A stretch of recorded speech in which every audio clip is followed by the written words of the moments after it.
Hi everyone, here Dr. Garcia from Get It Straight. I am going to discuss a case that one of our members shared with us. This is an adult case, comprehensive, and she has submitted the case for refinement. And what I do usually is I first scrub the case and see what are they doing when they do the refinement. I go to the side and I kind of scrub it and see exactly what are they doing right here. So let's start from the front. First, we got sometimes to go and see the picture of the patient facially to see where is she in terms of her smile.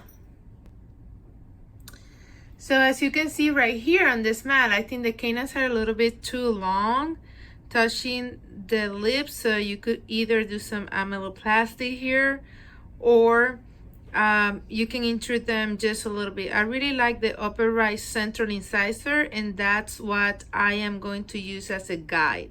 See the bite. So in terms of the bite, what I want to see is how I am going to correct this class 2. Here we can see in this particular patient that the molar is rotated mesially. So I will tell them, please derotate the upper left 6 and start derotating these to get a better class 1 correction. That will be what I would do in terms of the bite on the left side. Now, if you're going to derotate this molar, you have to place attachments on them. Now going to the other side, for this bite to get better right here, we have an open bite. You have to put attachments bevel towards the gingival right here. And on the top, also bevel towards the gingival to have a little bit better settling of the bite on the top. I would definitely change these attachments to rectangulars again. The same in here. You can do them vertical for the patient, or you can bevel them towards the incisal, because remember, those are the ones that we say the canines are long. So if you want to intrude them from the incisal, you have to put the bevel towards the incisal. These two needs a little bit of tipping, the upper left one, so I will also do an attachment that is rectangular to kind of move it and fix the tipping, and I will ask for that. Now here we have these bite ramps. I see a lot of people just put a bite ramps on everything. I really don't understand why. I think there's some people that prefer that and there's a recommendation, but when you have a patient that is a class 2 patient, if you put bite ramps, they will tend to bite behind the bite ramps, and then they will go more into a worsened class 2. So try to avoid bite ramps on class 2 patients. Okay, they are not needed. Now, in terms of the lower arch, they're just expanding, so I don't care that much about that arch. The only thing that I would definitely do on this patient is, if I'm going to do the IPR to reduce the overjet, I will add class 2 elastics. So again, summarizing, change attachments to rectangulars, add class 2 elastics from the upper 3s to the lower 6, then add attachments on the molars if I'm moving them, derotate the molars into a better class 1 correction on the left, and then the size of the rubber bands will be, I would do for this patient a 1/4 medium, and that would definitely help you correcting the overjet. You can leave the IPR if you want. I wouldn't do 0.3. I would just put a disc that is 0.2, and that's it, because if not, you can get a lot of spaces at the end. So sometimes when I want to do IPR, if it's a lot, I really don't do exactly this measurement. I just put the disc a little bit right there, and then with the class 2 elastics, then you can maximize the retraction of the upper teeth. Now, what happens if you don't do class 2 elastics? What happens if you don't do class 2 elastics? When you're trying to close the space does not close back. It closes reciprocally back and forth. So you will lose half of that IPR space by the back teeth moving forward. But if you do class 2 elastics, you are trying to maximize the retraction of the anterior teeth, and that's why the elastics are so important.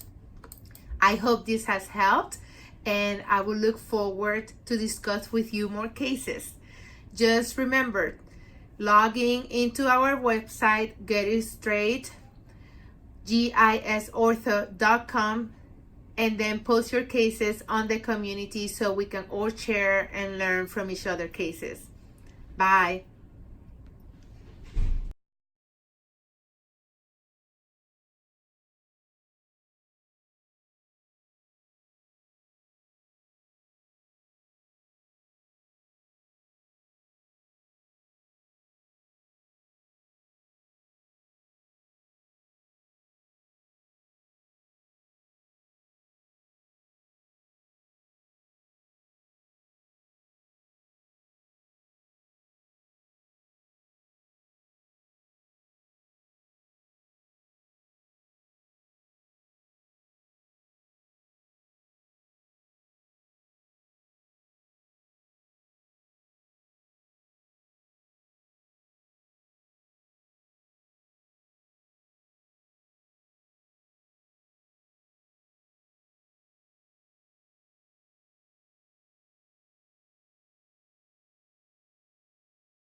Hi everyone, this is Dr. Garcia from Get It Straight.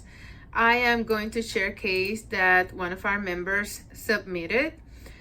This is a deep overbite, and for those who assisted the deep overbite seminar that I gave,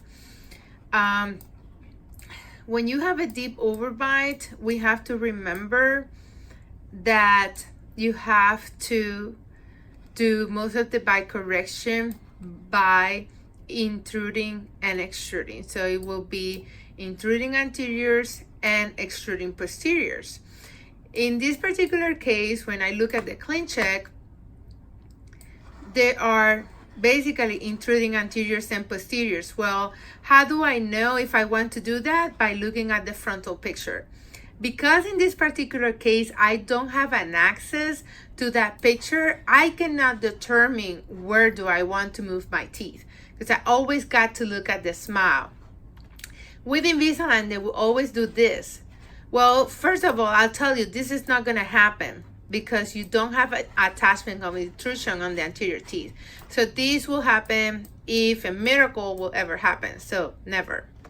And here in the posterior, we're not even moving the teeth.